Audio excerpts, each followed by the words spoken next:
reasons why I didn't want to get weight loss surgery was because they were like, you gotta be on these supplements for the rest of your life because you can't absorb them anymore. So you have to, like, do your stomach. So you have to use these supplements and you have to use them forever. And I was like, I don't want to be on a medication for the rest of my life. I don't want to be popping pills every single day forever. Like, I don't want to have to do that. And also, my relationship with food at the time was very, very bad. I could not cope with the concept of not eating like what I wanted to eat, even if it was for a couple weeks. You know what I mean? Like, just like I didn't want to have to give up binge eating to do the liquid diet. I didn't want to do it. I didn't want to give up my emotional and boredom eating. It felt impossible. It felt like it was just, but between that and the supplements, I was just like, no. I think that was the third time that I turned down doing it. And it was just really like a weird epiphany moment where it was like, it's so funny because I was like, yeah, I didn't see myself being on these. And I was like, how long am I going to be on these things? And my dad was like, well, some people have to be on them forever, and they actually do work for you, so you know that they are effective. So, that could be you. Not necessarily the same cocktail that I've got going on with the Wellbutrin and the Mictol and just, all the stuff. I got a couple more. It's just like, I hate having to take these things every morning. Sometimes I don't. And I pay for it. But it's just like, I didn't think I'd be on these pills this long, but it's also like, what if I have to be on these forever? And I say all of this really because I guess it all kind of ties into the other thing that I was talking about last week. And I was showing our meme. I said I thought the meme was funny. It was a video, and I said it was something I could just kind of relate to. And it was a therapy meme where I'll actually play it if I can. Can I play the clip without them trying to copyright me? I don't know if I can actually. I'll give it a shot. But basically,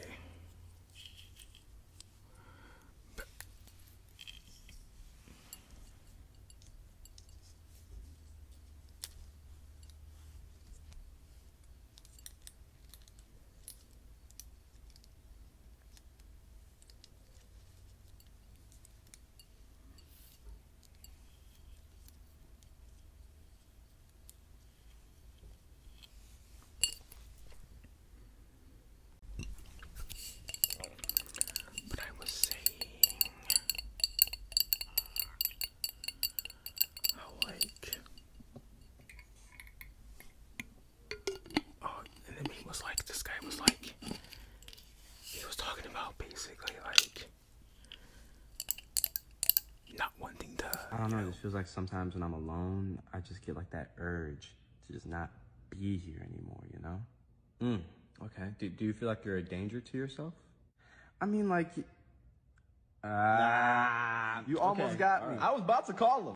He was about to finish like saying a sentence, and then like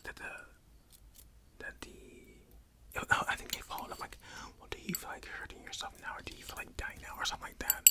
And he was about to answer, and he was like, or had some, basically some friends come and swoop me up and help get me out of that mindset. But I was in a really dark place. But later on,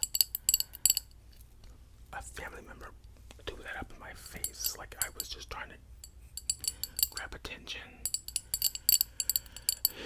And I pretty much swore from that point on that I would never like have a moment like that on social media ever again. It'll just be done. Like, you know what I mean? There won't be like a note or anything like that. It's just going to. I mean, if there's a note, it'll be like a physical note or something. But it'll be after the fact. There's not going to be a way for you to have found it before. You know what I mean? Like, but it was just like, and I was reminds me of something like I was watching on social media recently, where someone had posted like a very, they basically said they're gonna, do it, and like in no uncertain terms, and people were like in the comments just freaking out, right? And people thought that it was too late, so people were just like devastated and confused. And then like 8 hours later, somebody commented on his behalf like he's okay, we got to him before anything could happen, blah blah blah.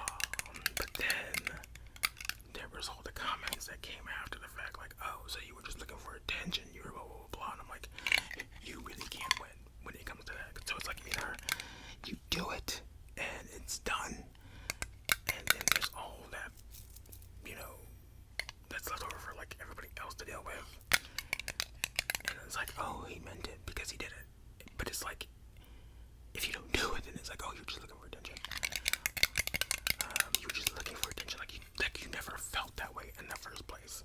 Where it's like, well, what if it actually was looking for attention, but it's like, but it was still real. You know what I mean? Like, what's the issue there? You know what I mean? But it's like, the idea is that it was just because they wanted attention, and that it was never a real threat to begin with. So it's like I get it.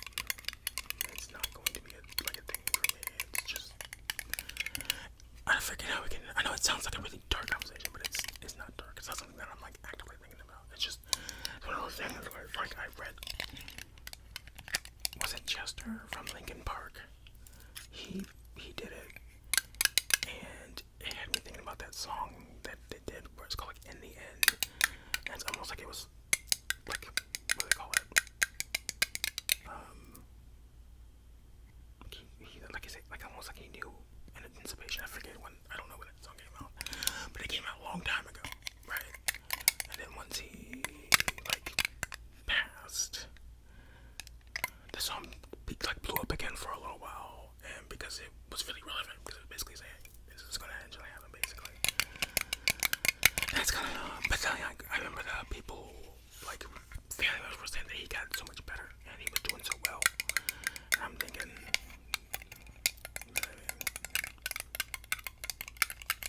there's been so many times where I've been like on the edge, and people would have said the same thing about me. You know what I mean? Like, oh, he's doing so well, he's doing fine, he's perfectly okay. It's like you have no clue. You have no clue. It's just like, sometimes I'm just like, going through this the rest of my life just seems crazy. You know what I mean?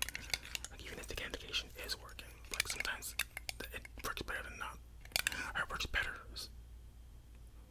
one day than it does the other. You know what I mean? It works. Because when I'm not on them, it's bad. You know what I mean? Which is weird that I have moments where I just don't want to take my meds, but it's just like, it's just one more thing I gotta do. I gotta take these meds, and also that one, the Lamictal, it tastes terrible, and it's one of those tabs that dissolves really quickly. So,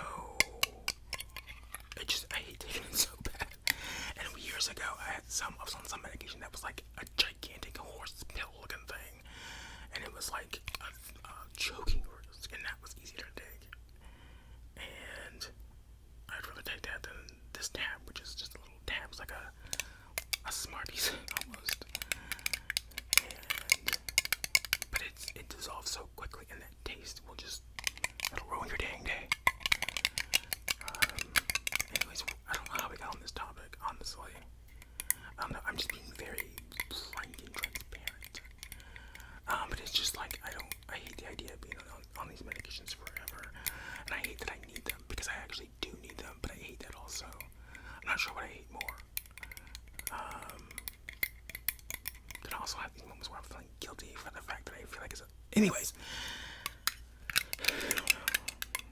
Where are you at on your mental health journey, if you're having one? I've never delivered as a mental health journey.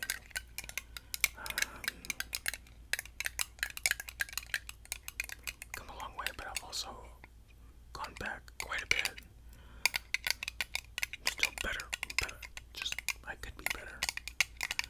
But I don't know.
done that before in the past, but I moved away from that in in the last year. I just kind of don't. Every now and then I will. Like, I had an incident occur last year. I forget what it was, but it was a I gotta go and read I gotta go read that email, actually. I forget what it's about, but I was like, it was a bad one. It was like I would feel guilty if something happened and I didn't, like, at least say something to my therapist beforehand. Like, I don't want you to feel guilty, you know what I mean? Like, it was your fault, or like you didn't do enough. Because I have a really good therapist who, you know, is just fantastic. But I'm like, if anything ever happens, just know it's not your fault. It's not like an issue of you not being good enough. Because I wouldn't be here after all this time if it wasn't for my therapist, honestly. But anyway, that's just the kind of the real reality of having like depression and PPD and just all of these emotional imbalances. It's not always pretty. And I miss how I used to be before I went to like therapy and all that, because I used to be really, anyways, I used to just, I don't know, be in denial.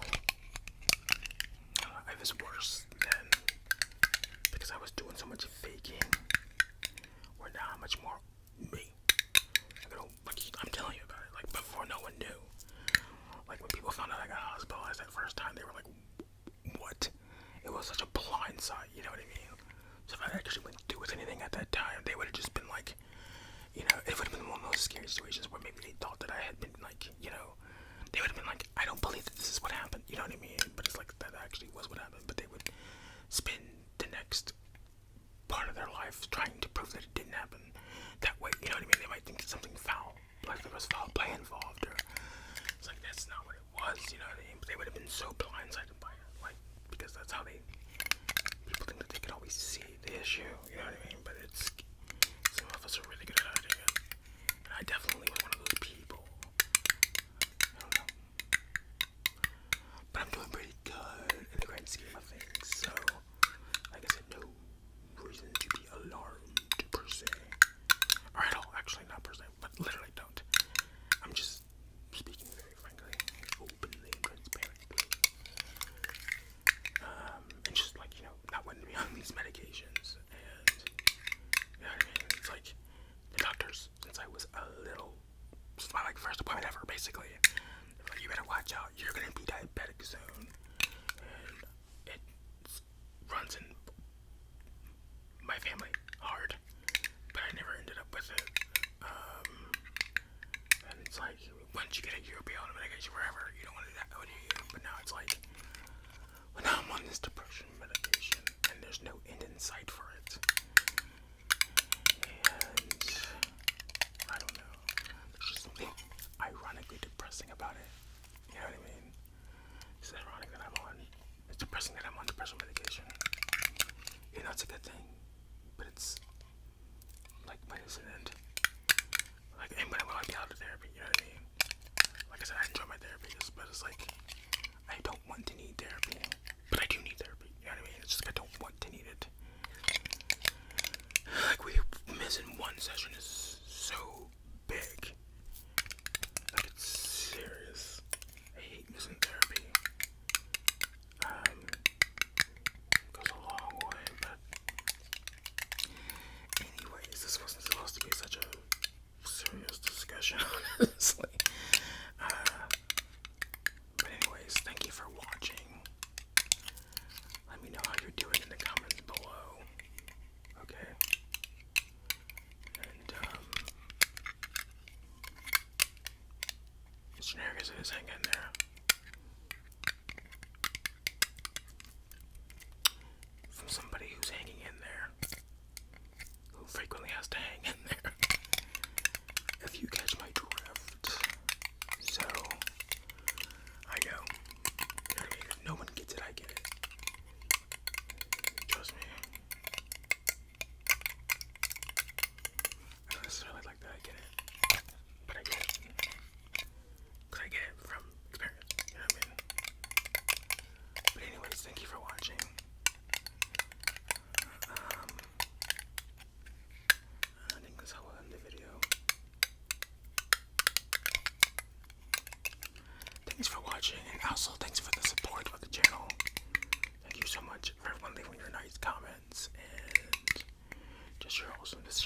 myself. And it's funny because I do have